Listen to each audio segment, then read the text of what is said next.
Muy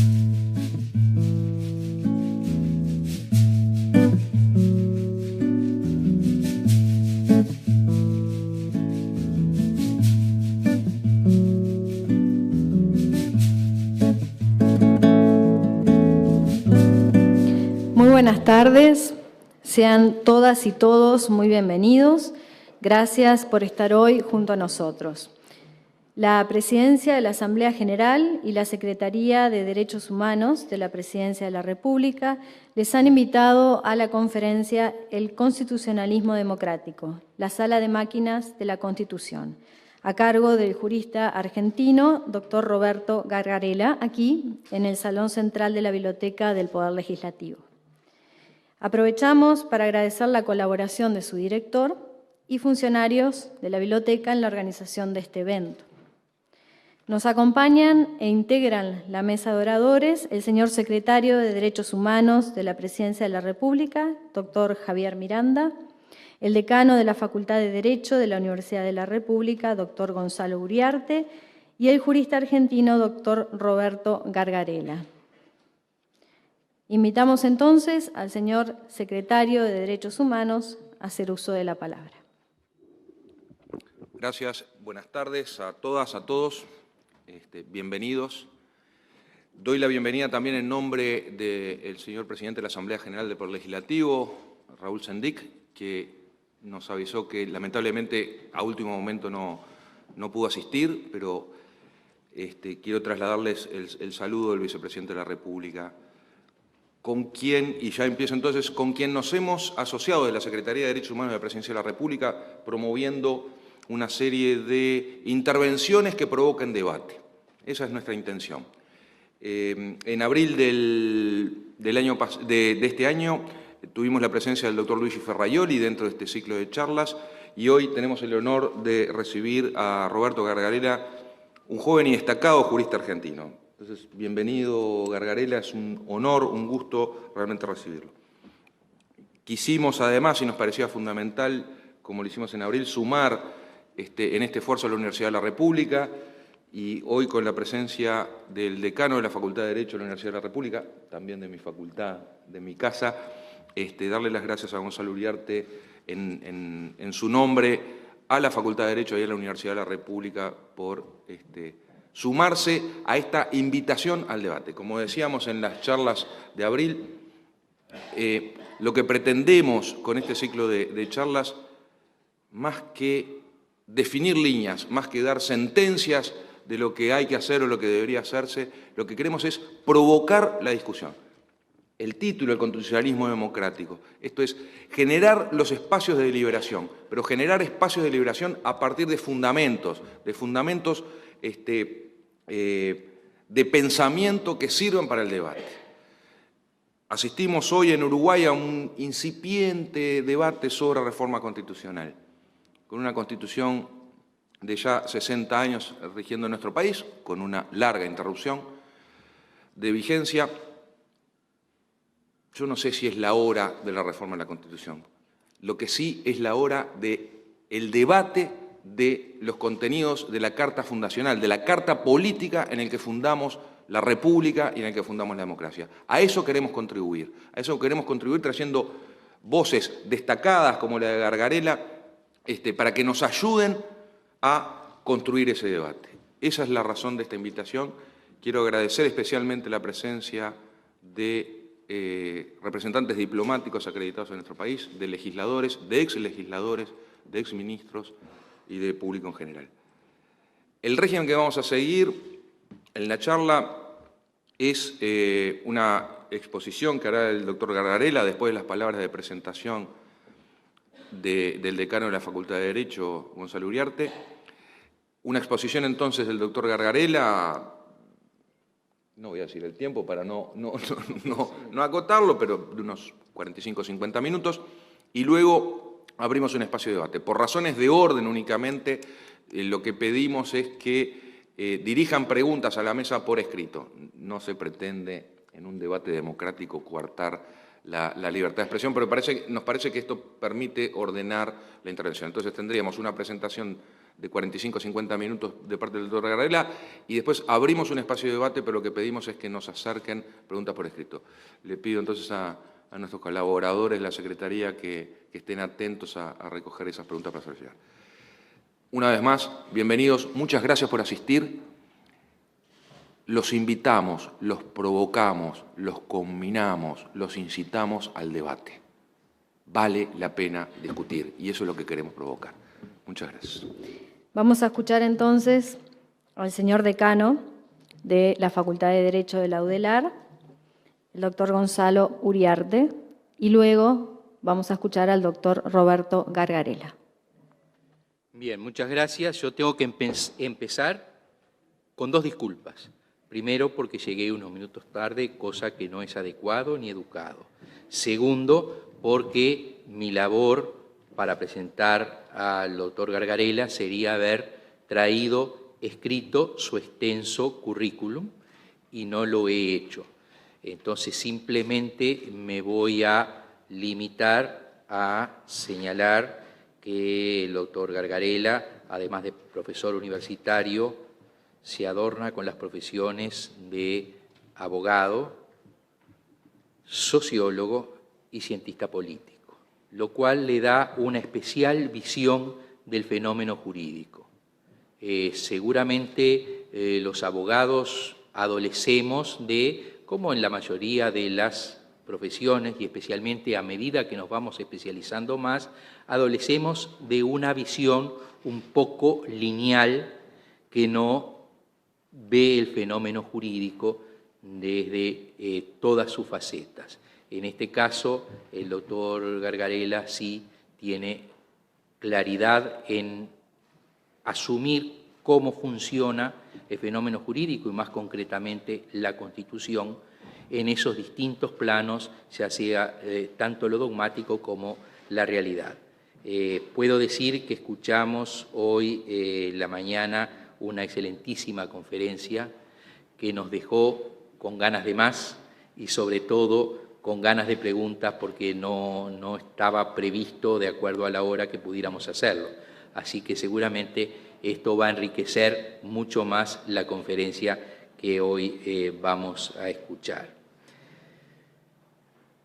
Hay poco más para decir, salvo de congratularnos de que podamos trabajar en algo tan importante como es la ley fundamental de la República, que podremos tener en vista más lejos o más cerca su reforma, pero hemos oído de distintos ámbitos sociales y políticos una necesidad de cambio. Ya son muchos años en los cuales hemos retocado 3, 4, 5 artículos y no más que eso. Hay todo un movimiento en América Latina de reformas constitucionales para asumir nuevos desafíos, enfrentar nuevos desafíos de estos tiempos que nosotros hemos empezado a quedarnos atrás. Y decía que más cerca o más lejos hay a la vista una reforma constitucional. Y qué bueno es que en esta reforma constitucional podamos colaborar los políticos y la academia.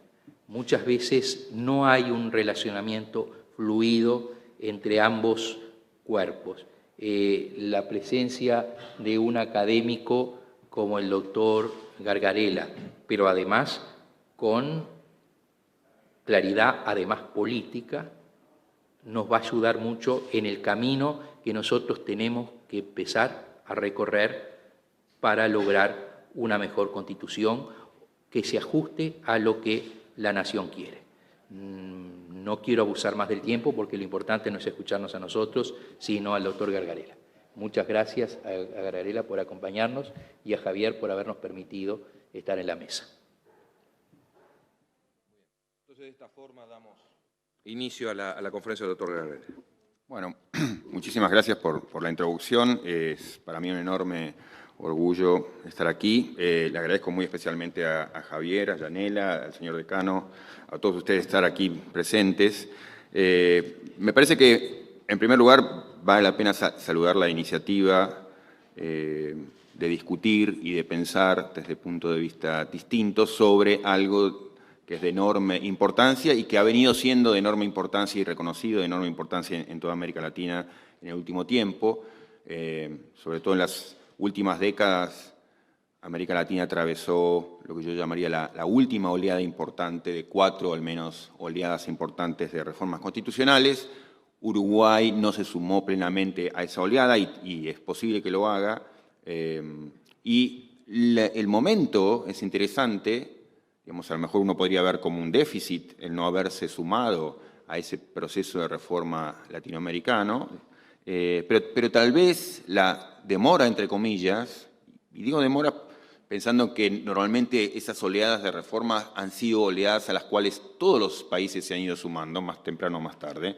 Entonces, ese déficit o esa demora puede ser finalmente una virtud en cuanto que ha pasado suficiente tiempo como para pensar qué es lo interesante y qué es lo deficitario que uno encuentra en el último proceso importante de reformas en la región. O sea que las circunstancias son atractivas para pensar en una reforma, sobre todo que esto uno puede aprender, y en ese sentido es que celebro que se hagan este tipo de reuniones.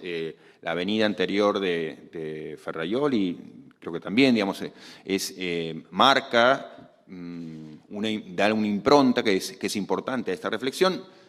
Entre otras cosas, digamos, es un jurista con el que yo en lo personal puedo disentir en muchas cosas, pero me parece que es esto, es el tipo de personas que uno tiene sentido que escuche, porque es lo que uno quiere en este tipo de casos es pensar y sembrar dudas antes que certezas.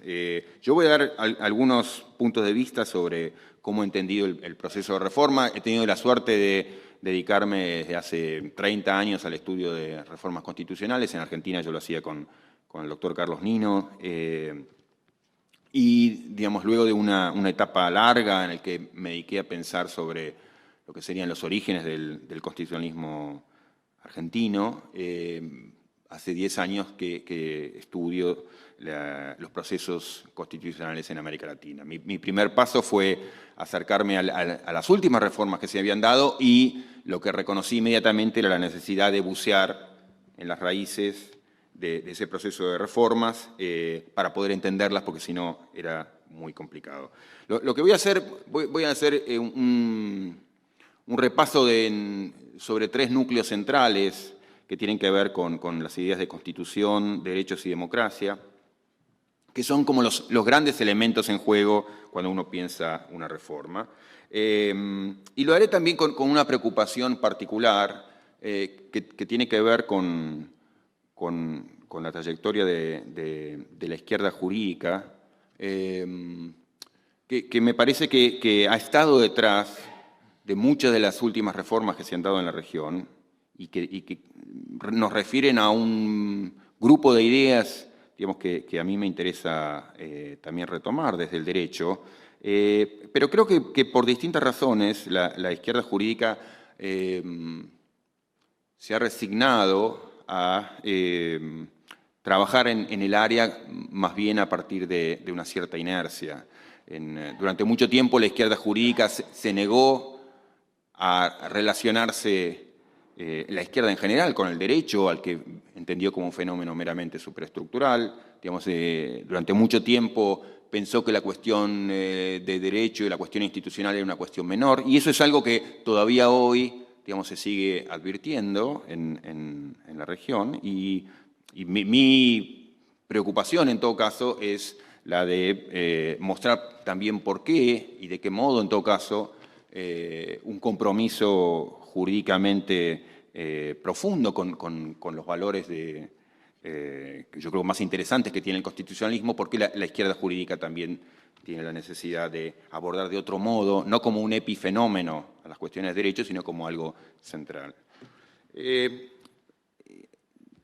Voy a arrancar pensando en lo que han sido, en la historia del constitucionalismo en el mundo, al menos en Occidente, los 2 grandes valores que han estado detrás de la reflexión constitucional, que son los valores de la autonomía individual y el autogobierno colectivo. No quiero complicar las cosas más de lo que son, pero sí diría que que hay estas dos grandes ideas que están detrás de cualquier constitución. Cualquier constitución, como saben, tiene dos partes, una parte relacionada con la organización del poder y una parte relacionada con la organización de los derechos.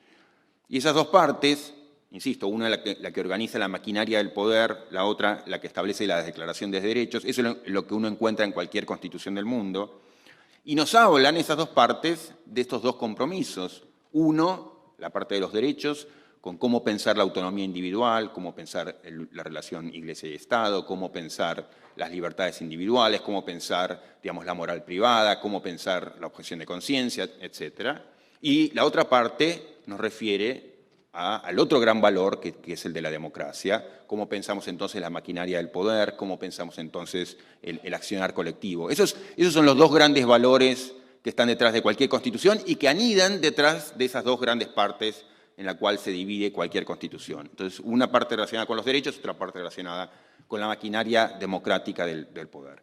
Y si uno mira no voy a hacer historia constitucional, aunque me fascina hacerlo, pero si uno mira la trayectoria del constitucionalismo en América Latina, y uno encuentra en 200 años de historia constitucional más de 200 constituciones, uno lo primero que puede decir es, bueno, ha pasado cualquier cosa en la región, pero cuando uno mira más de cerca el fenómeno, se encuentra con que lo que ha habido en realidad son algunos acercamientos distintos a esos dos grandes valores, a esas dos grandes partes de la Constitución. Uno podría pensar que los tres grandes fuentes de alimentación del constitucionalismo occidental, la Revolución Francesa, la Revolución Norteamericana y la tradición hispánica, son tres modos distintos de pensar la relación democracia-derechos. Esa es para mí una tesis importante que quiero tomar, y en todo caso les pido también de tomar como punto de apoyo a lo que vaya a decir después. O sea, para resumir lo dicho hasta ahora, de las cientos de constituciones que uno encuentra en la historia constitucional latinoamericana, no es que ha ocurrido cualquier cosa, sino que lo que ha habido fundamentalmente son disputas acerca de cómo organizar lo esencial, cómo poner junto ese doble compromiso con la democracia y los derechos. El conservadurismo en la historia latinoamericana ha tenido una trayectoria importantísima, uno podría decir dolorosamente influyente, pero muy importante, y el conservadurismo desde el minuto uno de la independencia latinoamericana pensó esos valores, para resumirlos de algún modo, digamos, con una imagen, con la idea de la cruz y la espada. La idea de la cruz y la espada, que es central en el imaginario conservador, nos refiere finalmente a cómo pensar esos dos valores, democracia y derechos. La idea de cómo organizar el poder se pensaba a partir de la idea de la espada, lo que básicamente lo que quería decir era concentrar el poder. Entonces, en el proyecto conservador va a ser central siempre la concentración del poder en el Ejecutivo, como fue también central en el modo de pensar los derechos la idea de la cruz, la idea de la religión, o sea, la religión ordenando toda la cuestión de los derechos. Entonces, cómo pensar la educación a la luz de los mandatos de la Iglesia Católica, cómo pensar la moral privada en relación con el modelo de ser humano, de virtudes que pide la religión católica. Entonces, en el imaginario conservador, que es uno de los tres grandes imaginarios que están detrás del constitucionalismo regional, está esa doble idea que podemos resumir en la idea de la cruz y la espada. Y que fueron también una idea, si se quiere, una aproximación muy negativa sobre esos dos valores. Para el conservadurismo, por el tipo de elitismo que abrazó siempre, digamos, tuvo una mirada muy estrecha acerca de cómo pensar la democracia, por esa visión elitista que lo enmarcó siempre, y, digamos, tuvo una mirada, si se quiere, muy perfeccionista en términos morales, que marcó su aproximación a los derechos. Ese universo fue enormemente importante en América Latina, sobre todo en la primera parte del siglo XIX. Muchas de las constituciones más estables que estuvieron en la región, pienso en la Constitución chilena de 1833, tuvieron detrás ese ideario puro del conservadurismo. Algunos de los principales constitucionalistas argentinos, pienso en Alberdi, en Sarmiento, etcétera, vivían en Chile en los momentos en que se escribía y se ponía en práctica la Constitución del 33. Y eso lo que implicó fue que la fascinación de muchos de los constitucionalistas argentinos, pero también de Ecuador, también de Perú, etcétera, fascinados con el modelo chileno que parecía que era la promesa de la estabilidad. El modelo conservador fue el primero que prometió estabilidad, digamos. Bueno, ese es un modelo importante que está en la tradición latinoamericana. El otro modelo importante, mucho menos influyente, fue el modelo que venía más vinculado a la tradición de la Revolución Francesa, el modelo, si se quiere, radical republicano, el modelo, si se quiere, de la soberanía popular, el modelo rusoniano.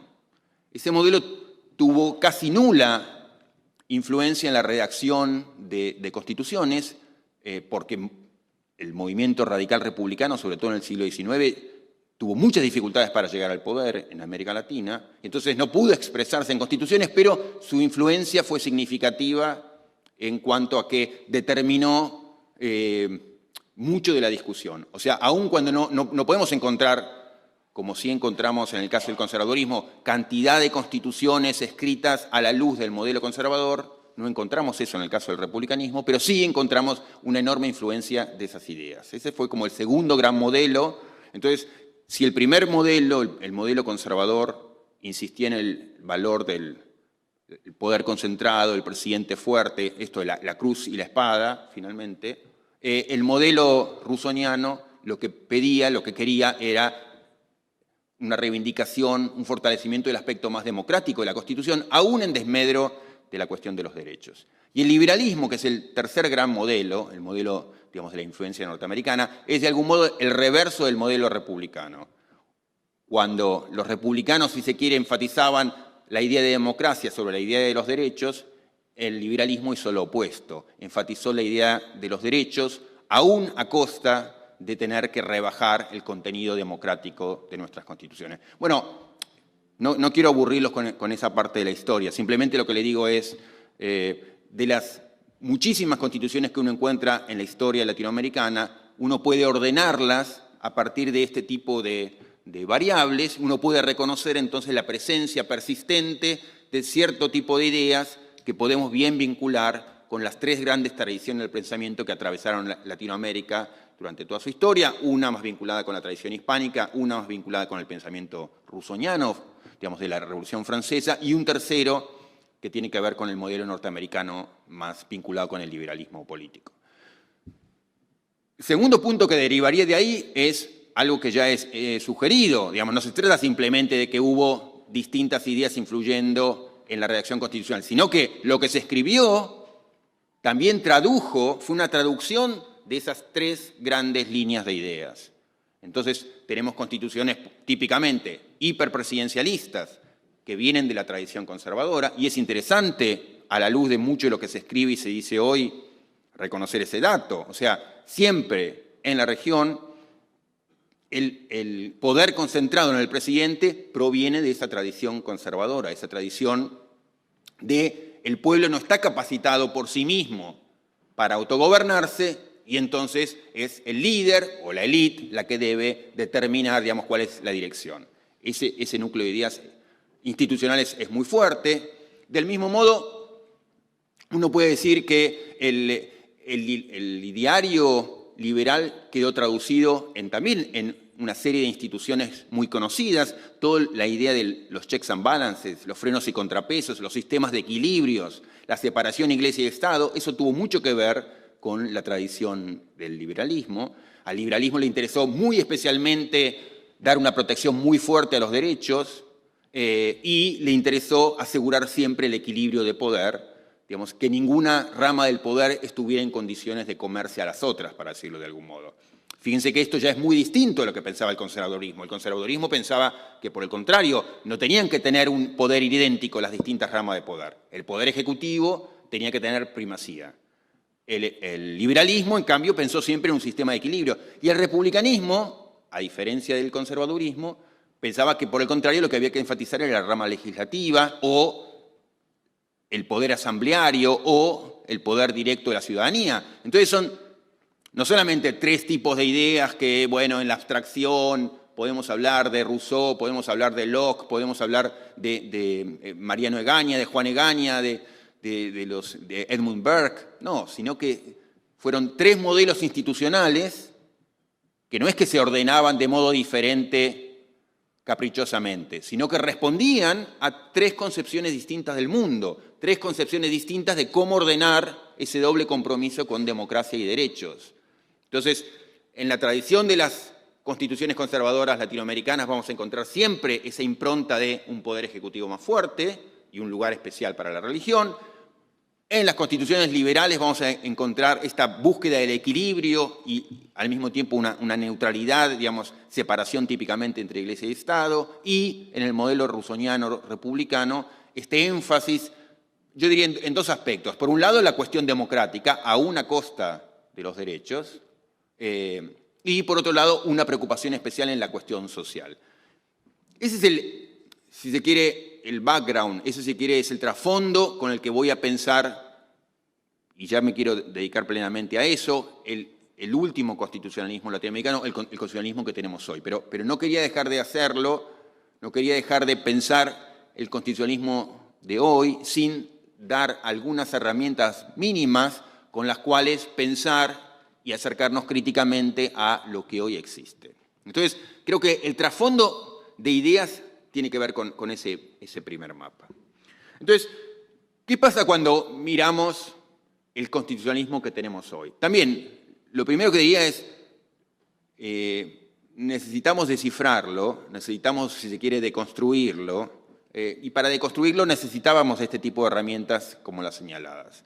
Las constituciones actuales en América Latina se organizan de un modo muy peculiar en esas dos partes señaladas, tanto en lo relacionado con cómo pensar el poder, con cómo pensar la organización de los derechos. Lo primero que diría, y es una afirmación crítica, digamos, y en todo caso enseguida quiero justificar por qué es una afirmación crítica en relación con estas nuevas constituciones que en un punto admiro, pero en muchos sentidos también, digamos, impugnaría. El primer punto crítico que haría es que son constituciones que pecan por cierto defecto en cómo han sido diseñadas. Decir esto no debe entenderse como un elogio a el modo en que en otros contextos, llámese Estados Unidos o en Europa, se pensaron las constituciones. Yo creo que cualquiera de esos contextos merecen sus propias críticas. Las que creo que merece el constitucionalismo latinoamericano empiezan, yo creo, por aquí, que son constituciones que tienen un déficit en cuanto a cómo han sido escritas y me voy a referir básicamente aquí a tres líneas de problemas, tres déficits. El primero vinculado a cómo pensar la redacción constitucional en contextos de pluralismo, en contextos en donde hay gente que piense diferente. El segundo tipo de ideas, vinculado con la primera finalmente, tiene que ver con cómo injertar en la Constitución búsquedas que no tienen que ver con lo que ya está establecido. Y la tercera, digamos, tiene que ver con cómo relacionamos el pasado y con el presente, digamos, cómo pensamos lo que teníamos y lo que tenemos. En relación con el primer punto acerca de cómo pensar el constitucionalismo en contextos de pluralismo, yo diría que el constitucionalismo latinoamericano contemporáneo expresa su déficit en yo diría, mostrar dos almas, en tener como latir en dos velocidades diferentes. Son constituciones que tienen dos almas cuando uno mira de cerca cómo han pensado estas constituciones la parte de los derechos en relación con la parte de la organización del poder. No son dos partes que están pensadas para que una se articule perfectamente con la otra, sino que se han pensado como de modo autónomo, como si se pudieran pensar autónomamente la parte de los derechos y la parte de la organización del poder. Para decirlo de modo muy sintético y muy brutal, pero también sobre esto uno puede dar detalles y podemos ir país por país, digamos, la parte vinculada con la organización del poder en las constituciones latinoamericanas contemporáneas tiene mucho que ver con el modo en que se pensó la organización del poder en el siglo XIX. Mientras tanto, la parte que tiene que ver con la organización de los derechos, o sea, como conocerán, muchas constituciones latinoamericanas contemporáneas son muy generosas en los derechos que ofrecen, tienen largas listas de derechos económicos, sociales, culturales, multiculturales. Eso tiene que ver con un modo, si se quiere, democrático, social, de avanzada, que marca el constitucionalismo latinoamericano desde comienzos del siglo XX. O sea que tenemos en nuestro constitucionalismo una parte crucial de la Constitución, la relacionada con la maquinaria del poder, la relacionada con cómo pensar la democracia, que tiene que ver con que es tributaria del modo en que se pensaba el constitucionalismo en el siglo XIX, y una parte relacionada con la organización de los derechos, que es propia de un constitucionalismo de avanzada. Si uno piensa, por ejemplo, en Ferrajoli sin duda, digamos, que es un autor que ha inspirado y ha seguido inspirando a buena parte de los constitucionalistas latinoamericanos en la redacción de esta segunda parte. Y en un sentido, bienvenido que así sea. Bienvenido que, también podemos decir por qué, digamos, vale la pena defender una idea robusta de derechos, pero el problema es que ese compromiso robusto con derechos que ha manifestado el constitucionalismo latinoamericano desde el comienzo del siglo XX no se condice con una organización del poder como la que preservamos desde, digamos, mediados del siglo XIX. ¿Qué es lo que se hizo a mediados del siglo XIX? Lo que se hizo fue, digamos, producto de un pacto entre dos de las primeras fuerzas que yo les había mencionado. El constitucionalismo latinoamericano en materia de organización del poder expresó desde mediados del siglo XIX un compromiso, un acuerdo entre liberales y conservadores.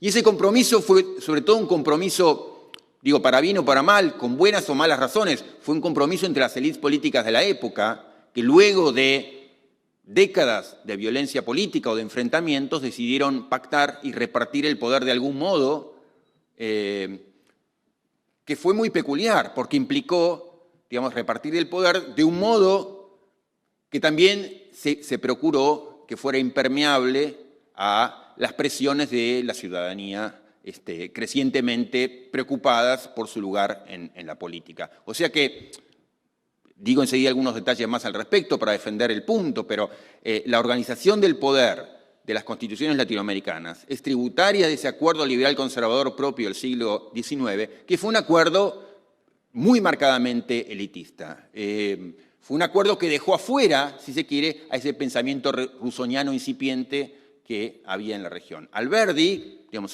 Juan Bautista Alberdi, el gran constitucionalista argentino, del mismo modo que Andrés Bello, el jurista venezolano-chileno, del mismo modo que Samper en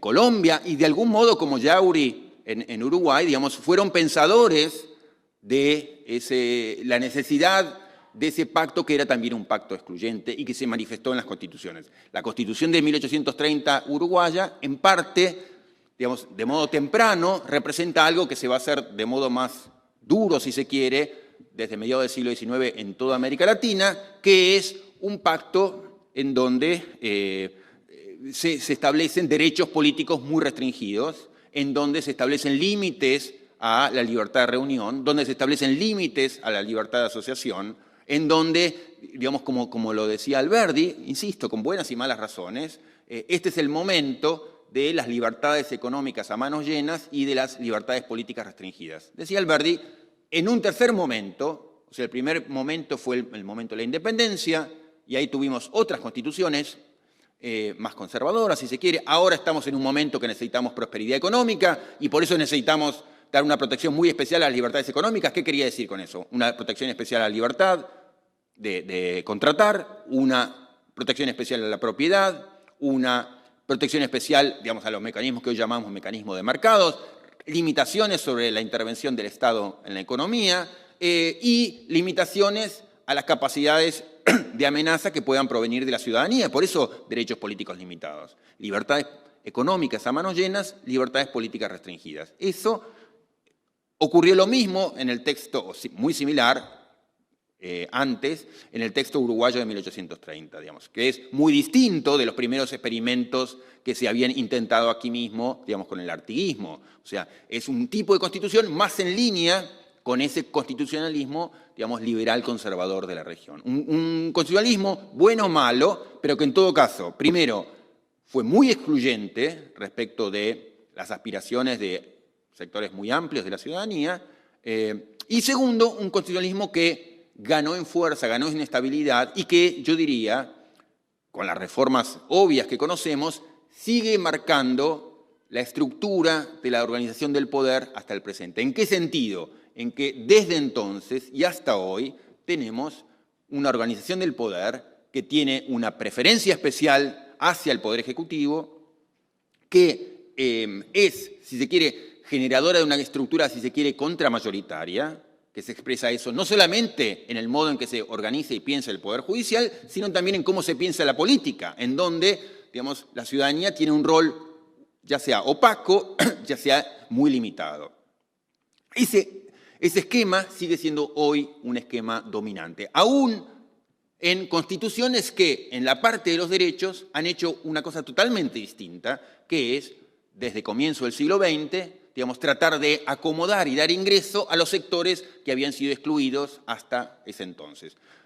Por distintas razones, que podemos también explorar con detalle caso por caso, pero si uno mira, digamos, desde la Revolución Mexicana, la Revolución Rusa, digamos, la Carta de Weimar, fueron los momentos de ruptura del viejo constitucionalismo. En ese sentido, Latinoamérica fue pionera, digamos, pionera con México en la producción de constituciones muy generosas en materia de derechos, y toda la región siguió ese ejemplo, pero manteniendo intocado aquello otro. Esto es lo que yo llamo, digamos, mantener cerrada la puerta de la sala de máquinas de la Constitución. Toda aquella organización del poder que se había construido en el siglo XIX se mantuvo básicamente intacto. El ejemplo de México, tan extraordinario como es en materia de derechos sociales, es también ilustrativo en esta materia. Se hace esta Constitución maravillosa en términos de derechos sociales, preservando una estructura de organización del poder muy tradicional. El presidente Carranza, digamos, que estaba allí a cargo de empujando la Convención Constituyente, dijo, no se les ocurra tocar la parte relacionada con la organización del poder. Y fíjense, digamos, de qué otros modos fue ingresando la cuestión social en el constitucionalismo latinoamericano. En el caso de Brasil, con Getúlio Vargas, un gobierno, digamos, autodescripto como una dictadura, un gobierno, en todo caso, muy autoritario, que, al mismo tiempo, abre una constitución con un componente social como nunca antes. El peronismo en Argentina, digamos, dicta su propia constitución en 1949 y otra vez organiza una sección de derechos sociales notable a la luz de la historia argentina, pero que, digamos, y esto es algo de lo cual los propios redactores de esa Constitución, en particular pienso en Arturo Sampay, él mismo, años después, se arrepentiría de lo que había sido responsable en promover, diría, nosotros hicimos una Constitución con unos compromisos sociales extraordinarios, pero no tocamos la organización del poder, la preservamos.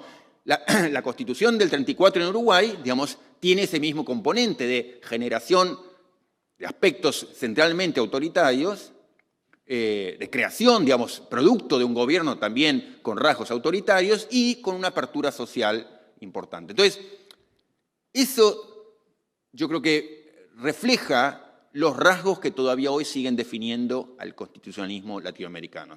O sea, una organización del poder tributaria de la vieja organización elitista, producto del pacto liberal conservador del siglo XIX, y una constitución que late con otra velocidad, que vibra con otra imagen, que esa otra alma del constitucionalismo latinoamericano, que tiene que ver con una visión de los derechos de avanzada progresista notable.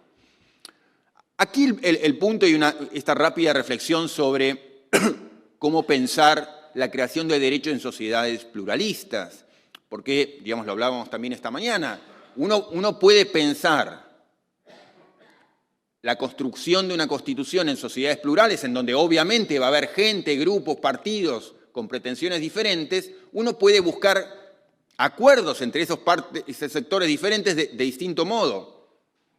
Un modo sería el de buscar un mínimo común denominador y hacer una síntesis. Cuando, por ejemplo, digo, sin ser este un ejemplo que me fascine, pero es un ejemplo interesante del constitucionalismo norteamericano, cuando distintas sectas religiosas, en el minuto 1 del constitucionalismo norteamericano, piensan, ¿qué hacemos? Porque, digamos, aquí estamos totalmente enfrentados entre grupos agnósticos, protestantes, en grupos católicos, en grupos... ¿Qué vamos a hacer, presbiterianos? ¿Qué vamos a hacer para laudar nuestras diferencias? Bueno, que ninguno, enmienda 1 de la Constitución norteamericana, que ninguno que llegue al poder tenga la capacidad, el derecho de imponer su religión sobre los demás. Esa es la cláusula número 1, digamos, la enmienda número 1 de la Constitución norteamericana. Es eso, es para mí un excelente ejemplo de síntesis. Esto es, como queremos todos decir algo sobre este punto y no estamos de acuerdo, una manera es encontrar un punto que nos reúna a todos, que es cualquiera sea el que gane no puede imponer su pie sobre los demás, no puede oprimir al resto. Es un modo interesante de buscar una síntesis. Latinoamérica tuvo otra tradición, que yo diría, no, por distintas razones, que otra vez podemos ver después cómo explicar, no fue una búsqueda de síntesis, de un mínimo común denominador, sino fue más bien una actuación de acumulación. En América Latina se pusieron al mismo tiempo las demandas de todos los grupos enfrentados. Digo, esto como lógica general del constitucionalismo. Entonces, fíjense, por ejemplo, la Constitución argentina en materia religiosa, a diferencia de la norteamericana. La Constitución argentina todavía hoy tiene en su artículo 2 un estatus especial preferencial para la religión católica, en su artículo 14 lo que querían los liberales, que era tolerancia de cultos, libertad religiosa. O sea, las dos cosas al mismo tiempo, lo que querían los conservadores y lo que querían los liberales. Lo mismo en la organización del poder, o sea, no solo en la sección de los derechos, también en la sección de organización del poder. En Argentina, como en todas las constituciones latinoamericanas, tenemos al mismo tiempo el doble compromiso. Por un lado, lo que querían los liberales, un esquema general de checks and balances, de frenos y contrapesos, y al mismo tiempo, sumado a eso, un poder ejecutivo con un poder desequilibrante. Esto es, al mismo tiempo abrazamos una estructura de frenos y contrapesos, de balances y contrabalanzas, y un compromiso adicional con el poder ejecutivo fortalecido que desbalancea todo. Al mismo tiempo hicimos las dos cosas. En este sentido yo creo que hay, sin duda, esta es mi opinión, un problema de diseño.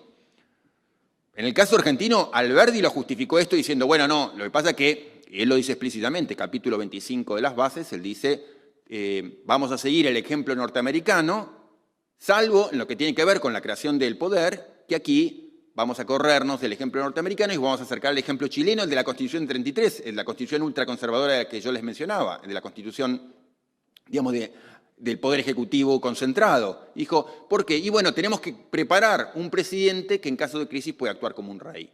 Tenemos que preparar un presidente con capacidades especiales para actuar en el caso de la anarquía que se desata cada tanto en nuestras tierras. Y ese es un pensamiento, un razonamiento similar que lo vamos a encontrar en Bello, que lo vamos a encontrar en Samper, o sea, es un pensamiento que recorrió América Latina. Entonces, esta idea otra vez de, insisto, por razones buenas o malas, yo creo que aquí había un error directamente, pero, digamos, lo que se dijo fue, tenemos que combinar un sistema de frenos y contrapesos con una autoridad presidencial concentrada. Con lo cual, insisto, se iría de muerte desde el minuto 1 al constitucionalismo regional, pero eso es una característica que seguimos teniendo. Entonces, yo diría primero que ahí, digamos, tenemos una fuente de problemas muy central. Del mismo modo que en materia de organización de poder tenemos ese tipo de conflictos, yo creo que hay una serie de errores y hay una serie de, digo, no quiero decirlo de errores desde la arrogancia de quien sabe cuál es la respuesta, sí digo que desde el recorrido a la experiencia comparada y recorrido, digamos, a las propias ideas y discursos y propuestas de quienes escribían estas propuestas, uno hoy tiene alguna capacidad mayor para ver si cumplían con las propias aspiraciones que decían que querían abrazar, digamos. Típicamente el caso de los derechos sociales. Otra vez, yo diría, hay todas las razones del mundo para que nuestras constituciones tengan declaraciones de derechos muy robustas. Por ejemplo, una que mencionaría sería que, dado el modo en que se motivan los jueces tradicionalmente y claramente en América Latina, que es un modo más bien conservador, y en esto otra vez no quiero abrir valoración al respecto, es simplemente descriptivo, para los jueces es muy importante encontrar escrito en la Constitución ciertos mandatos. Si no lo ven escrito en la Constitución, tienen muchas dificultades para lidiar con alguien que dice, eso está implícito en mi Constitución. No, ¿dónde está? Entonces, el hecho de que encuentren derechos sociales, como por ejemplo el hecho de que encuentren hoy pactos o referencias a los pactos de derechos humanos, es importante. ¿Por qué? Porque quita una excusa y da una razón. Quita la excusa de decir, no, en esto no me puedo meter porque no hay derechos sociales, o les da una razón de por qué voy a aplicar o defender una lectura, digamos, garantista o una lectura, digamos, de compromiso social de la Constitución. Entonces, el primer punto sería este. Hay razones para reivindicar que nuestras constituciones incluyan derechos sociales. Si en Uruguay, por ejemplo, hoy se piensa, ¿tiene sentido extender la lista de derechos sociales o tiene sentido incorporar compromisos con los derechos humanos? Yo diría, sí, en principio hay mucho sentido de que la Constitución muestre ese compromiso. Es mucho mejor eso que el silencio. La Constitución norteamericana hace silencio en la materia y los jueces luego se encuentran con problemas. La Constitución chilena tiende a hacer silencio en la materia y los jueces luego se encuentran con problemas. Entonces, un modo de evitar esos problemas es incorporar estas declaraciones. Ahora bien, dicho esto, esa es solamente una parte de la historia. La segunda parte crucial es cómo ajusto el resto de la Constitución de modo acorde. Porque si no, es lo que yo decía, nos quedamos con una Constitución con dos almas. Nos encontramos con una Constitución que tiene dos partes que viven y vibran como si fueran dos partes autónomas. Entonces, yo creo que ahí está el otro gran riesgo, el otro gran error, si se quiere, del constitucionalismo latinoamericano contemporáneo, que es no haber sabido acomodar la parte, digamos, que recibió cantidad de trabajo en los últimos años, que es agregar más y más derechos, insisto, es algo que eso puede ser defendido, agregar más derechos, tal vez no al punto de la, digamos, de la ridiculez, pero hay mucho que extender en nuestros compromisos de derechos, pero eso, para hacerlo de modo responsable, debe requerir, exige que se ajuste la primera parte de la Constitución, la relacionada con la organización del poder, de modo acorde. Entonces, para decirlo brutalmente, si uno tiene, como tienen muchas constituciones contemporáneas en América Latina, una parte de los derechos con una impronta democratizadora, una impronta social, una impronta horizontal, una impronta progresista, bueno,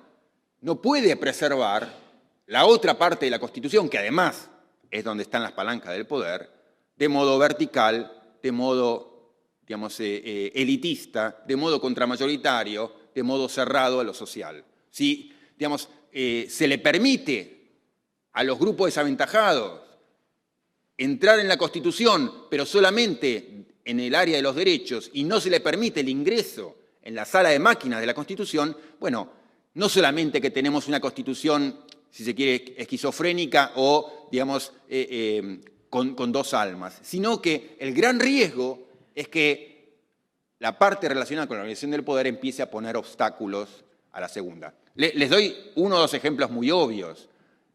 Cada vez que uno incorpora un derecho social o un derecho humano en la Constitución, eso implícitamente, inmediatamente es un llamado al poder de los jueces. Eso dice algo.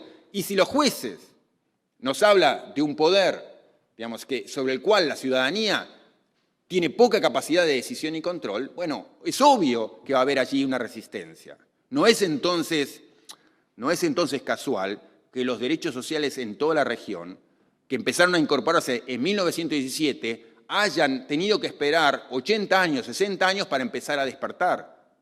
Durante 60 años, los derechos sociales en América Latina, incorporados de modo, digamos, caudaloso, tuvieron restricciones establecidas de la parte judicial.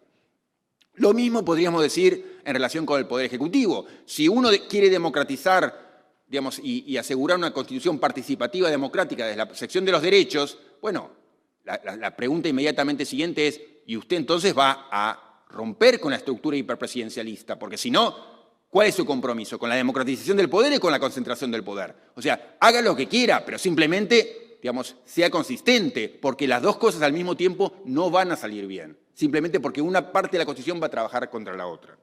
La última parte de lo que quiero decir sobre la Constitución, no sé cuántos minutos más tengo, ¿algunos minutos más? Sí. En materia de diseño constitucional, lo último que quería decir es lo siguiente, digamos, que tiene que ver con tomar conciencia cuando llevamos adelante una reforma. Entonces, no solamente de este punto, digamos, que a mí me parece muy crucial, o sea, y por eso creo que Uruguay está en un buen momento para pensar las reformas, porque puede ver ese problema que atraviesa todo el nuevo constitucionalismo latinoamericano, o sea, constituciones hechas en un sentido o con un error o con una cierta irresponsabilidad, no quiero decir con hipocresía, pero digamos, con un cierto error seguramente, digamos, de no haber completado el proyecto, y eso, digamos, no se queda a salvo con la excusa de, bueno, más adelante nos ocuparemos de la otra parte de la Constitución. No, porque lo que usted no reformó le va a trabajar en contra de lo que acaba de hacer. O sea que, entonces, usted hizo algo que está mal para sus propios términos, no para mis términos. Para sus propios términos está mal, es un error. Entonces, ese tipo de error debe ser subsanado. Entonces, incorporar nuevos derechos sociales, nuevos derechos humanos, etcétera, bienvenido, pero saber que la parte del poder debe, digamos, modificarse de modo acorde. Y hago simplemente el punto un poco más general para hablar de esto, de tomar conciencia, esto que podríamos llamar de cómo el pasado dialoga con el presente. Cuando uno introduce una reforma constitucional, no introduce una reforma constitucional en el vacío. Introduce una reforma constitucional que inmediatamente todo lo que haga o deje de hacer va a estar en diálogo con lo ya escrito. Y me parece que hay un tercer error muy fuerte de los constituyentes latinoamericanos, de no tomar esto demasiado, digamos, con la preocupación que ameritaba. Y doy algunas ilustraciones al respecto a partir de lo ya dicho. Primero, imagínense, digamos, que tenemos una constitución vieja que va a ser reformada hoy. Incorporamos una reforma en materia de derechos. Entonces, una primera pregunta es, imagínense que se incorpora, digamos, un compromiso nuevo con el derecho de propiedad indígena, como han hecho, digamos, tal vez razonablemente, muchas nuevas constituciones latinoamericanas. Bueno, una primera pregunta inmediata es, ¿qué hace usted con lo que decía la vieja Constitución, por ejemplo, en materia de propiedad? Porque si usted mantiene una estructura de propiedad levantada en el siglo XIX, con un compromiso con el derecho de propiedad propio del siglo XIX, y al mismo tiempo le pone un compromiso con la propiedad comunitaria indígena, bueno, seguro que está usted armando un problema, pero es un problema que armó usted solo. Es una fosa que usted mismo se cavó.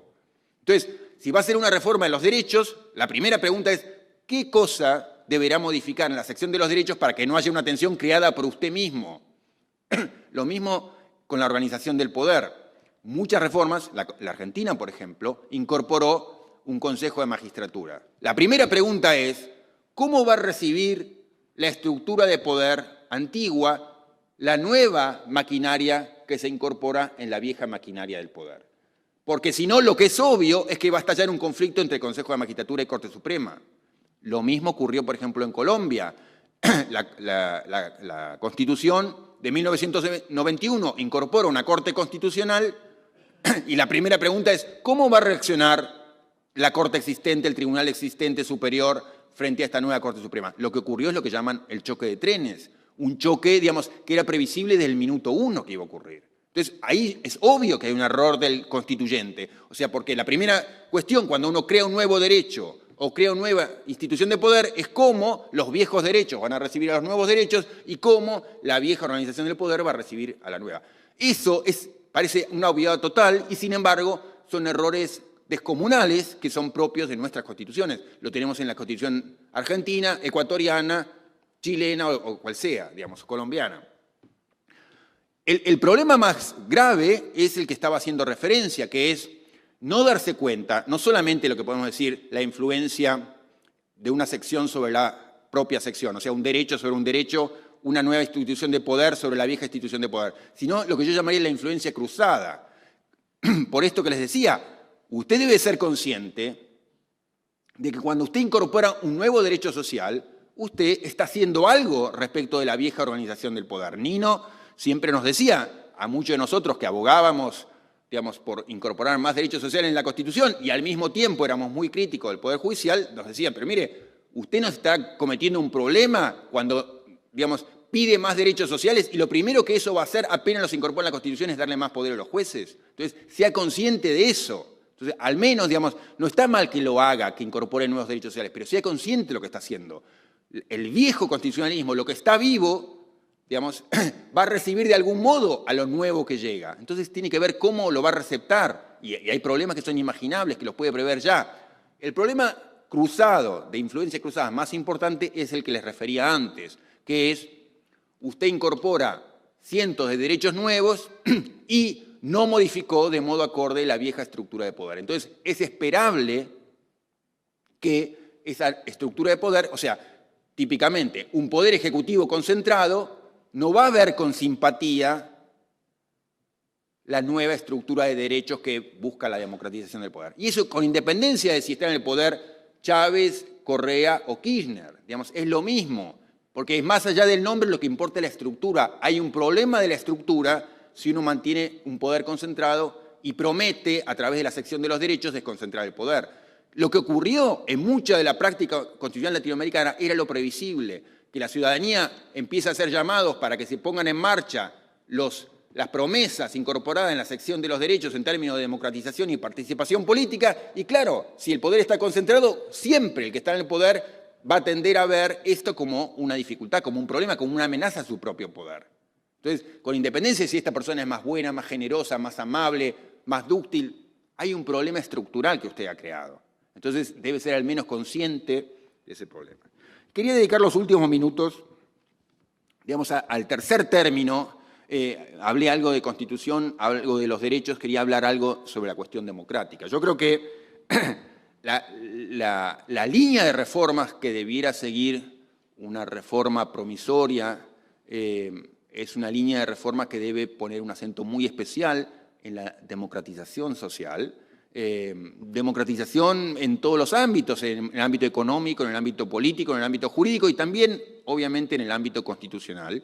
Y eso quiere decir tomar en serio esas promesas que venimos haciendo hace 80 años en materia de derechos, que son promesas democratizadoras. Promesas de que no importa usted, digamos, qué lugar tiene, usted debe ser tratado como un igual. No importa, digamos, usted cómo ha sido tratado hasta hoy, usted va a ser tratado con igual estatus, usted va a recibir el mismo respeto de parte de todos. Esa promesa democratizadora que se ha expresado en derechos para los indígenas, derechos homosexuales, derechos especiales para las mujeres, derechos especiales para los grupos desaventajados en general, derechos especiales para la clase trabajadora, esa promesa democratizadora debe traducirse en una democratización también del poder político. Ahora, esto nos exige hacer una reflexión sobre de qué modo pensamos la democracia. Y al respecto, o sea, también esto podría llevarnos muy lejos, pero al menos querría hacer algunas notas al respecto.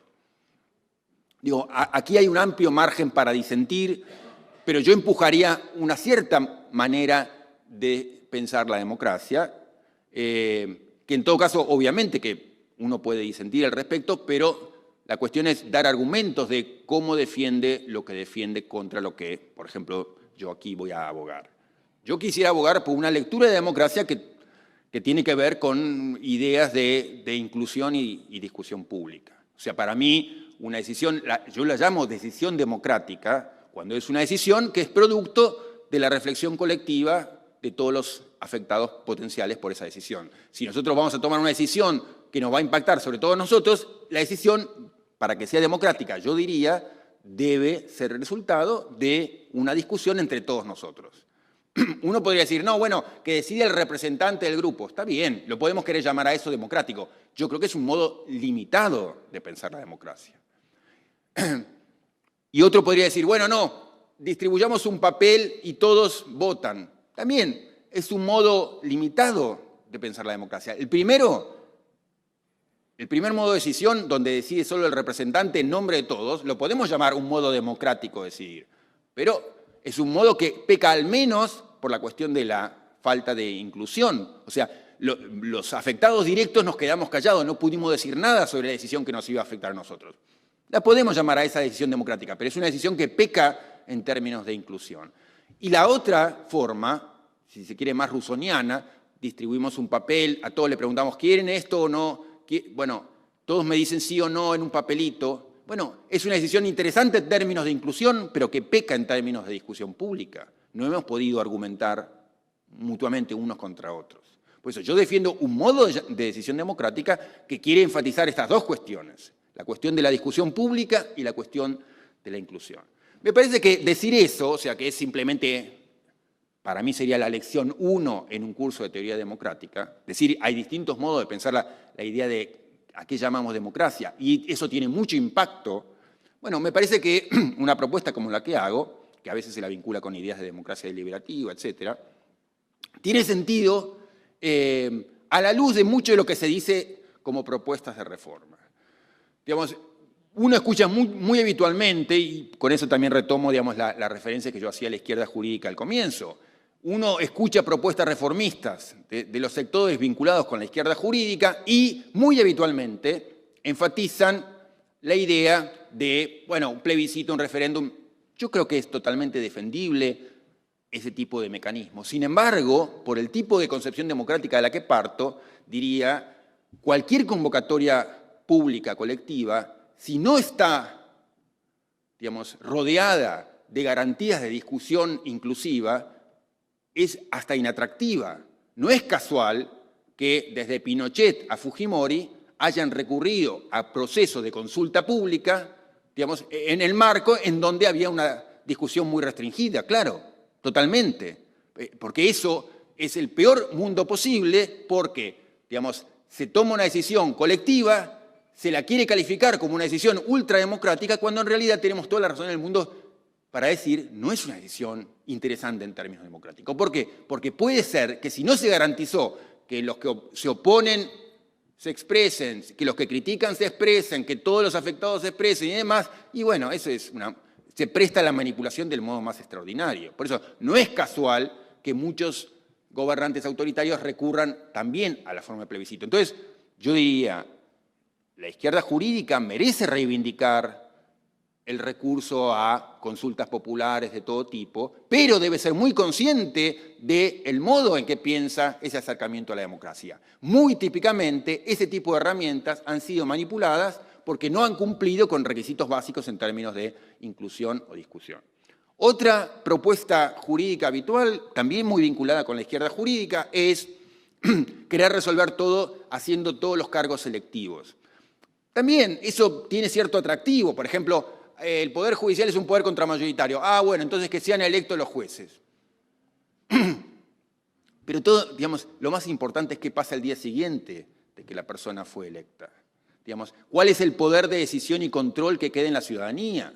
Digamos, si otra vez, si a mí lo que me hacen es una invitación para que yo elija una persona y al día siguiente perdí todo el control, la posibilidad de dialogar con esa persona, la posibilidad de influir, la posibilidad de desafiar lo que hace esa persona, sea esa persona juez, legislador, político o ejecutivo, bueno, tenemos un problema muy serio. En toda América Latina, en mi país también, campea la idea de que si yo quiero desafiar al poder, hago una elección, digamos, haga un partido político y gáneme la elección. Tenemos un problema ahí. Digamos, democracia es otra cosa. Democracia es justamente todo lo que viene el día después de la elección. Lo más importante es ahí. ¿Qué capacidad tenemos nosotros, ciudadanos, para influir, para dialogar? No la posibilidad que tengo de salir a la calle. No, el canal institucional. ¿Cuál es el canal institucional que tengo yo mañana, el día después de la elección, para influir sobre ese juez, para influir sobre ese legislador, para influir sobre el Poder Ejecutivo? Si la respuesta es ninguna, ningún canal institucional efectivo, entonces estamos en problemas. Entonces, otra vez, es importante clarificar cuál es la lectura que tenemos de la democracia para pensar. Yo, insisto, mis claves serían estas. Primero, digamos, ¿cómo hace el ciudadano para recuperar poder de decisión y control, muy en particular sobre la sala de máquinas de la Constitución, para hacerla consistente con todo lo dicho y prometido en relación con la sección de los derechos? Y eso vinculado con una idea de democracia que enfatiza permanentemente las ideas de inclusión y discusión. Un parlamento, por ejemplo, como muchos en América Latina, que se convierten simplemente en repetidores de lo que pide el Ejecutivo, también es un problema. Lo central es la discusión, pero no la discusión como ficción. Necesitamos la discusión porque necesitamos ver qué es lo que piensa el que se opone. ¿Por qué? Porque queremos tratar a todo el mundo bien, no porque el opositor tenga razón, sino porque necesitamos aprender del otro. Necesitamos discutir con el otro porque el otro puede tener algo importante para decir. Es lo que decía John Stuart Mill. Yo necesito del otro, primero porque el otro puede tener, aunque sea una partecita de la razón. Y aún si no tiene la razón, necesito que me obligue a discutir, necesito que me obligue a dar razones. Ese es el tipo de necesidad democrática. Ese es el modo para mí de pensar la democracia. Y creo que también muchos parlamentos y muchos ejecutivos en la región tienen el discurso de la apelación al pueblo, pero sin el pueblo presente, en el sentido de que en los hechos, en lo que importa, en la decisión y el control, el poder del pueblo no está presente. Entonces, me parece esto, que después de 30, 40 años de la última reforma constitucional en América Latina, países como Uruguay están bien situados para poder dar un paso atrás y mirar qué es lo que ha ocurrido. Y yo creo que hay mucho para aprender de lo bueno y de lo malo. Hay mucho que aprender de lo bueno, el compromiso increíble, fuerte, consistente que ha mostrado América Latina constitucionalmente en términos de derechos económicos, sociales, culturales. El compromiso insistente que ha mostrado América Latina con derechos humanos, con los organismos internacionales. Pero al mismo tiempo tenemos que aprender de los errores cometidos, que son muchos. Errores en cuanto a cómo pensar la influencia del pasado sobre el presente. Errores en cuanto a cómo pensar la construcción colectiva en sociedades en donde diferimos, en donde pensamos distinto. La cuestión de cómo pensar la influencia de una sección de la Constitución sobre las otras constituciones. Y yo creo que en esas materias nos hemos equivocado, reiteradamente nos hemos equivocado. Entonces, el constitucionalismo latinoamericano no es ni el faro del mundo, ni es la vergüenza del mundo. Es un constitucionalismo interesante del que tenemos que aprender y tenemos la oportunidad de hacerlo. Y yo creo que no solamente estamos hoy en un buen momento porque tenemos ya años que podemos aprender de lo que se ha hecho, sino que además tenemos la oportunidad de refinar nuestro entendimiento de hacia dónde queremos ir. Y para eso necesitamos refinar nuestro entendimiento de para qué sirve una Constitución, para qué queremos una democracia. Yo creo que hay reflexión ya puesta en el camino que nos puede ayudar en ese crecimiento. Gracias.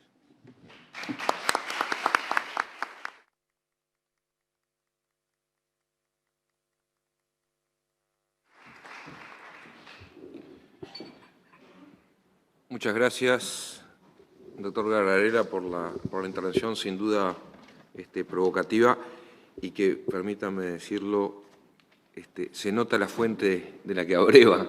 Ahí estaba Nino, sin duda, invitándose a la deliberación y a generar los espacios de deliberación franca. Creo que realmente es un lindo recuerdo de un autor que yo creo que vale la pena por lo que ha aportado al pensamiento, tanto de la teoría del derecho, pero también a la teoría de la democracia en la región. Recibimos entonces algunas de las preguntas. Yo, adelantándome algunas preguntas mientras ordeno las que vienen llegando, quería, en todo caso, que pudiera presentarnos algunos ejemplos concretos de las dos almas en los recientes procesos constitucionales. Soy absolutamente consciente de que muchos de los que están acá están pensando en la Constitución bolivariana de Venezuela reciente, la de Bolivia, la de Ecuador. Y creo que en lo que decía anteriormente hay en estas constituciones expresiones de lo que han sido las dos almas, ¿no? Este mensaje de las dos almas. Entonces, concretamente, sobre estos procesos constituyentes o estos procesos de reforma constitucional, este ejemplo es las dos almas, ¿no? Sí, a ver, se ha hecho mucho interesante y uno podría concentrarse, no exclusivamente, pero sí primariamente en ejemplos, casos como el de Ecuador, el de Venezuela, el de Bolivia.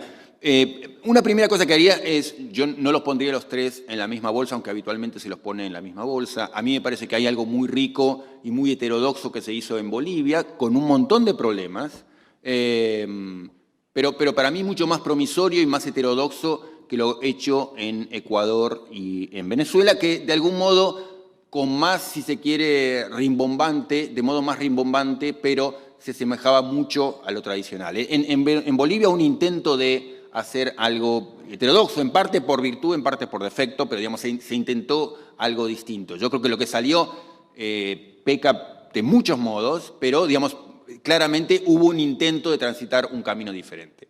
Dicho esto, también en el almuerzo comentaba, digamos, simplemente para ilustrar la cuestión, a mí me tocó estar en el momento constituyente en Ecuador, a mí me habían invitado como experto en participación política, y me dejaron ver, digamos, los manuscritos que tenían con las propuestas que iban a hacer, que finalmente se concretaron todas, digamos, en materia de reforma en la sección de los derechos, con instituciones de participación increíbles nuevas, que eran, digamos, a los ojos de cualquier persona interesada en la participación popular, extraordinario. Pero para mí la pregunta inmediata fue, bueno, esto es extraordinario, pero ¿de qué modo van a cambiar los poderes del hiperpresidencialismo que tienen para hacer esto posible?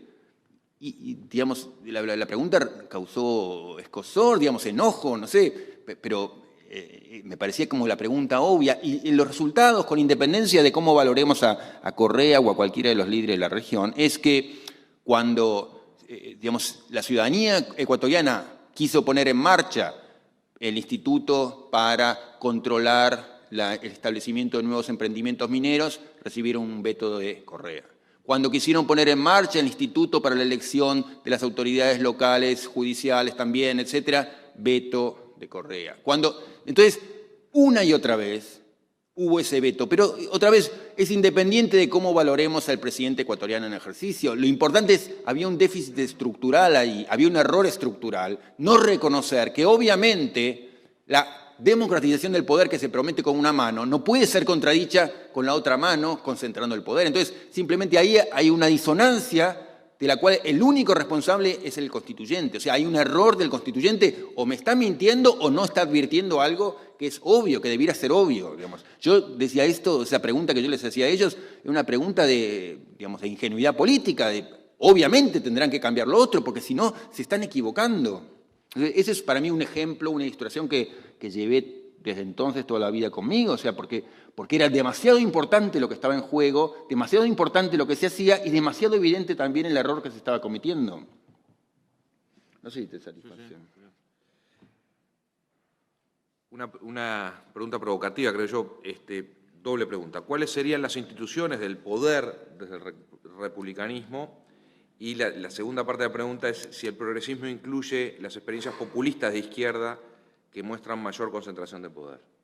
No, yo creo que justamente me había interesado, entre otras cosas, por eso la pregunta me sirve mucho, porque me había interesado hacer mención a la trayectoria de la izquierda jurídica original, porque creo que, digamos, la izquierda jurídica que a mí me interesó del siglo XIX latinoamericano, que la hubo, digamos, lo que hoy podríamos llamar la izquierda jurídica, pero pensadores para mí muy impresionantes como Francisco Bilbao, como Santiago Arcos, como Manuel Murillo Toro, los hubo, digamos, en distintas latitudes.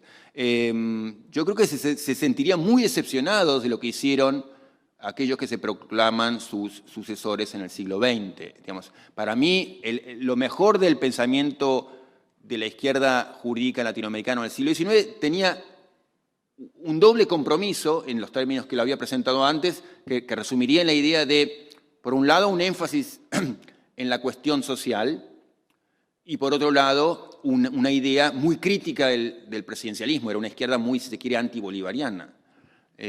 Porque Bolívar era visto como la concentración del poder militar, la imposición. Y lo que ocurrió en el siglo XX es que la izquierda es como que entregó sus dos compromisos. Entonces, en materia de organización del poder terminó abrazando los reclamos propios del conservadurismo y terminó abrazando con ellos la centralización de la autoridad en el presidente. Y en materia de derechos, en vez de, digamos, afirmar este tema de la cuestión social, lo que terminó haciendo es suscribiendo la agenda liberal de incorporar más derechos a la Constitución. O sea que en materia de organización del poder se puso a seguir al conservadurismo y en materia de declaraciones de derechos se puso a seguir al liberalismo. Yo creo que de ese modo, digamos, renunció a lo que eran sus más interesantes orígenes. Eso por un lado. Luego también, digamos, pensando en modos de democratizar el poder, hay muchas reformas que uno puede pensar, que son interesantes en torno a cómo tocar la sala de máquinas. Desde medidas que se han implementado, no digo en Suiza o en Noruega, sino en Costa Rica o Colombia, como medidas relacionadas con la legitimidad para litigar amplísima, los derechos de tutela, digamos, la idea de que facilitar que cualquier persona, no importa que sea directamente afectado o no, no importa los formalismos, no importa que tenga abogado o no, no importa que tenga recurso o no, ya puede presentar un recurso ante el máximo tribunal. Eso ocurre en Colombia, ocurre en Costa Rica, se hizo con 2 líneas incorporadas en la Constitución o a nivel legislativo y cambió la vida jurídica, digamos, en el sentido de que en ambos casos, de modo extraordinario, se pasó de 0 a 100.000 tutelas interpuestas en 1 año, 2 años, 3 años por los sectores más desaventajados. Esto es, si se quiere hacer algo por democratizar la justicia, hay mucho y muy fácil para hacer. Digamos, lo que pasa es que no se quiere hacer eso. Lo mismo, digamos, tenemos instituciones del tipo de, ya tenemos en América Latina, digamos, en muchos compromisos como el convenio 169 de la OIT, digamos, en relación con, hay una exigencia que cada vez que se va a afectar los derechos de las comunidades indígenas, las comunidades deben ser consultadas. Eso me parece que es un excelente mecanismo que, claro, el poder concentrado ha tratado de socavar de todas las maneras posibles. Entonces, lo ha ridiculizado o lo ha negado. O sea, muchos de los conflictos políticos, económicos más importantes que hoy tiene México o Perú tienen que ver con eso, con la denegación del derecho reconocido jurídicamente de que si se va a instalar una minera, tienen que hacer lo que se comprometieron a hacer, que es abrir un proceso de consulta. Eso es una herramienta interesante en términos de buscar abrir la sala de máquinas, pero amenazada por todo lo que no se hizo en esa sala de máquinas. En muchos países, digamos, podemos ver ejemplos del mismo tipo. O sea, si se quiere afectar, o si se va a tomar una medida, ya sea como en Argentina, una reforma del Código Civil, ya sea como en Chile, digamos, una instalación minera que va a afectar a la comunidad indígena, esa comunidad, convenio, digamos, de la OIT, esa comunidad debe ser consultada. Bueno, esa es una medida que tiene interés. Con lo que quiero decir, pensar en entrar en la sala de máquinas no implica decir, bueno, si no se hace una revolución, quedémonos durmiendo porque no hay nada que hacer. No, hay cantidad de reformas jurídicas importantes que pueden permitir, que de hecho ya han demostrado en América Latina que tienen potencia para introducir cambios interesantes. Lo que pasa es que primero hay que reconocer que son esos cambios, segundo, hay que tener voluntad política de llevarlos a cabo, digamos. Y me parece que ni se los está reconociendo, ni se lo está habiendo un compromiso efectivo con esa reforma. Tengo aquí en la mesa un comentario sobre la Constitución del 18, lo aprovecho simplemente para anunciar que una de las ideas que tenemos es en un futuro, se me acaba de ir el senador Carámbula justo cuando iba a decir esto, una de las cosas que pensábamos hacer en breve era hacer una reflexión sobre lo que fue el proceso constituyente que culmina en la Constitución del 17-18 en Uruguay, porque creemos que es un proceso constituyente deliberativo muy poderoso de muchos años. O sea, recibo el comentario, lo anoto, pero prometo que va a ser parte de una conversación, le voy a llamar a Manolo, que se le va a encantar esta discusión. Llega una pregunta, ¿cómo podemos explicar que el modelo liberal no necesita modificación? Por ejemplo, Estados Unidos, Canadá, Inglaterra. ¿Es el trabajo de la Suprema Corte de interpretar la Constitución? ¿Por qué no funciona con los otros 2 modelos? Tal vez no hay suficiente poder de los jueces. A ver, digamos, no creo para nada que no necesiten reforma. O sea, lo que pasa es que, el caso de los Estados Unidos, una cosa es que la Constitución no se modifique estructuralmente, otra cosa es qué es lo que uno quiere hacer con esa Constitución. Yo creo que la Constitución norteamericana es una Constitución, como diría el jurista brasileño Roberto Mangabeira Unger, que oculta un pequeño secreto sucio, y es que es una Constitución totalmente antidemocrática, en el sentido de que es una Constitución que socava el poder ciudadano de muchas formas. Bueno, eso puede ser, o sea, es propio, es tributario de una idea de democracia muy restringida. No es una dictadura, no es un gobierno totalitario, es una democracia muy limitada. Entonces, si el ideal de la comunidad es compatible con una democracia muy limitada, bueno, allá ellos, digamos.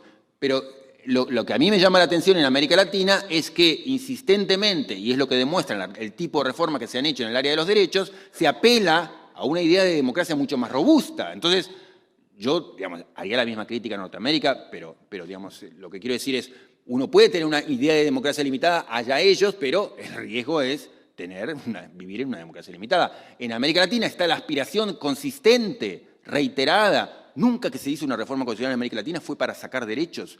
Sí, siempre fue para incorporar nuevos derechos sociales, derechos humanos, derechos de tercera generación. Bueno, entonces, si tenemos realmente esa vocación, entonces tomémosla en serio. Ese sería como mi mensaje. Entonces, no es que aquellos procesos no necesitan reforma. No, si necesitan toda la reforma del mundo, si es que aspiran, como el constitucionalismo latinoamericano dice aspirar, a una idea de democracia más robusta. Una última pregunta de las que tenemos aquí. ¿Hacer efectivos los derechos implica cambios en la sala de máquina? En particular, ¿implica o puede ser una de las vías el establecimiento de tribunales constitucionales que funcionan como garantía de esos derechos? A ver, digamos, hay miles de cosas que uno puede o merecerían hacerse en materia de justicia. He dicho algunas cosas que trataban de ir en esta dirección. Primero, si Uruguay pensara, digamos, en la introducción de tribunales constitucionales y demás, primero que diría es, tomen en cuenta esto de cómo es que van a retocar lo existente, porque lo existente no se va a mantener quieto. Lo existente va a tratar de trabar la llegada del nuevo organismo. Entonces, si usted ya tiene una estructura judicial, sepa que si no la reforma, esa estructura judicial va a trabajar en contra, previsiblemente, sobre la nueva institución que usted incorpora. Entonces, la primera idea sería esta.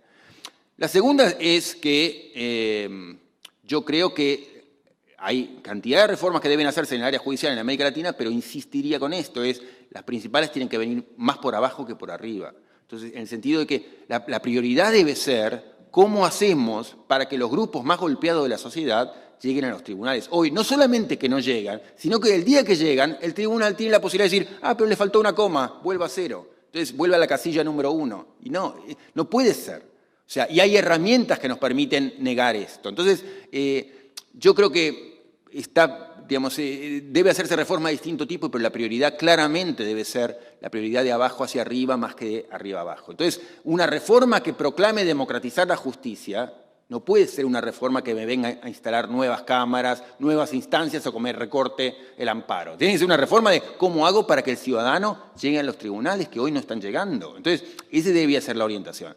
Luego, digamos, hay mucha discusión que dar sobre el rol de los tribunales en general. Yo creo que, otra vez, la falta de aplicación de los derechos tiene que ver con que tenemos una estructura de poder demasiado impermeable, tanto en la política como en la justicia. Entonces, otra vez, para el discurso garantista que está tan presente en la región, mi consejo sería, mire, menos que pensar en nuevos tribunales o nuevas doctrinas para decirle a los jueces, es cómo hace más permeable la política y la justicia al ciudadano común. Digamos. No lo está haciendo, y si no lo hace, entonces no me venga con el discurso de las garantías porque, digamos, se choca con una pared mañana. Seguramente quedan muchas preguntas y sobre todo quedan muchas ganas de discutir. La idea de estos encuentros es justamente abrir discusión, no cerrar discusión. Creo que el planteo que hace el doctor Gargarella nos permite tirar sobre la mesa una serie de preguntas que motivan el debate y que tiene sentido dar en este proceso que incipientemente aparece en el Uruguay hoy sobre la reforma constitucional. Quiero agradecer en nombre de los organizadores de la Facultad de Derecho de la Universidad de la República, de la Presidencia de la Asamblea General del Poder Legislativo y la Secretaría de Derechos Humanos de la Presidencia de la República, especialmente tu presencia, Roberto, realmente creo que ha sido absolutamente fértil en el sentido de provocarnos al debate inmediato que viene, y agradecerles a ustedes la presencia y seguir convocándolos a otros debates. Por supuesto que el de la Constitución, del proceso constituyente que culmina la Constitución del 18, pero también con otras instancias para este debate. Los invitamos una vez más a sumarse a la discusión y a convocar a nuevos actores para una discusión que creemos que vale la pena dar en el Uruguay. Muchas gracias, y muchas gracias a la Casa, en particular a la Biblioteca, por acogernos en este lugar, y nada, hasta la próxima, nada más. Gracias. Muy bien, entonces con el compromiso de realizar un nuevo debate, le damos las gracias a los expositores y a todos los presentes. Buenas noches.